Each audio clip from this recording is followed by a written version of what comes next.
The stage was set for a showdown on the West Coast.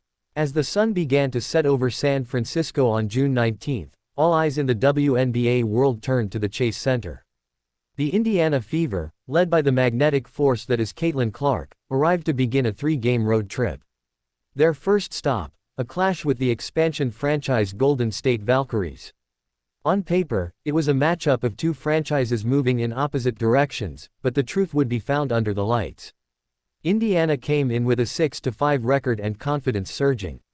Winners of 4 of their last 5, they had just defeated the top-seeded Connecticut Sun in thrilling fashion, 88-71, a game that secured them the Eastern Conference Commissioner's Cup title. Caitlin Clark had dropped 20 points, played with her signature fire, and showed the world, again, why she's the most important player in women's basketball today. Golden State, meanwhile, stood at 5-6. They were respectable, especially defensively. Ranked number 4 in rebounding and number 3 in steals, they were a gritty, scrappy team with toughness baked into their DNA. But shooting, that was their Achilles heel. Last in the league in field goal percentage, and dead last from three-point range, they were a team searching for rhythm. Searching for a spark. The Valkyries are still building, still finding their identity.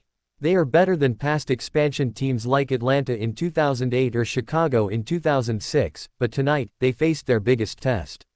A red-hot Indiana team that was beginning to hit on all cylinders. The opening tip came, and within 10 seconds, Aliyah Boston had scored. A quick bucket, a powerful statement. But as quickly as Indiana surged ahead, the Valkyries responded. 7 straight points gave them a 7-2 lead with 7:43 remaining in the first. Indiana looked jittery, committing 2 early turnovers. It wasn't the cleanest start, but games aren't won in the opening 2 minutes, they're forged in the full 40. As the first quarter unfolded, it became clear that this wasn't going to be a walk in the park for the Fever.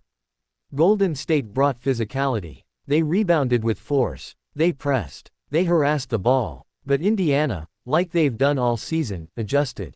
Caitlin Clark, with her floor vision and surgical passing, began to unlock seams in the Valkyries' defense. Kelsey Mitchell's slashing runs opened up the perimeter. Boston continued to dominate the paint, showing why she's the heartbeat of this squad. Clark has been on a tear since returning from a brief break. She dropped 32 on New York, then 20 against Connecticut. She entered this game averaging 21.3 points, 8.7 assists, and 5.5 rebounds while hitting 40% from deep. That level of production is unheard of for a rookie, but Clark is rewriting the rules.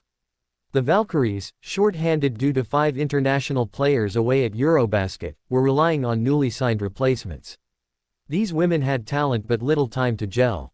Chemistry matters in this league, and against an Indiana team with rhythm, it showed. Yet Golden State didn't fold.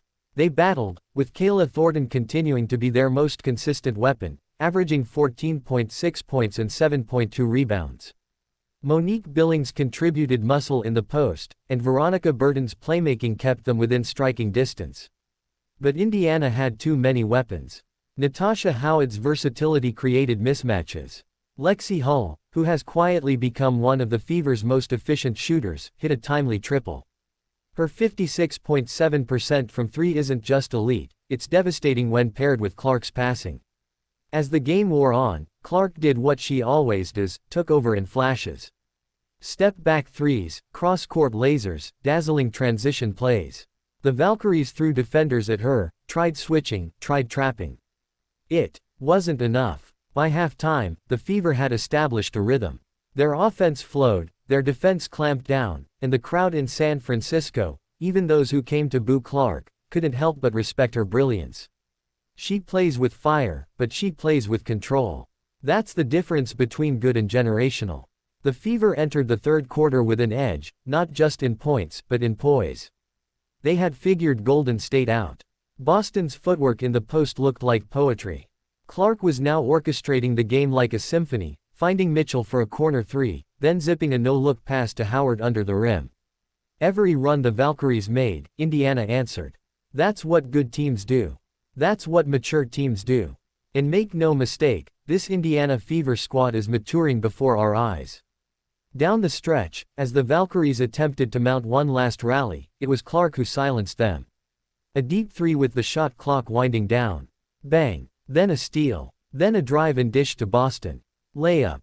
Game over. The final score would favor Indiana, but the real story wasn't in the numbers, it was in the statement. This team is no longer a collection of potential. They're realizing it, living it. The Commissioner's Cup run, the win over New York, and now this road victory, each one is a chapter in their rise. Caitlin Clark isn't just scoring, she's leading. Aliyah Boston isn't just rebounding, she's anchoring.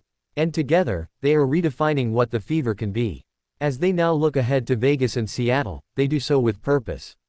This trip could have been a trap.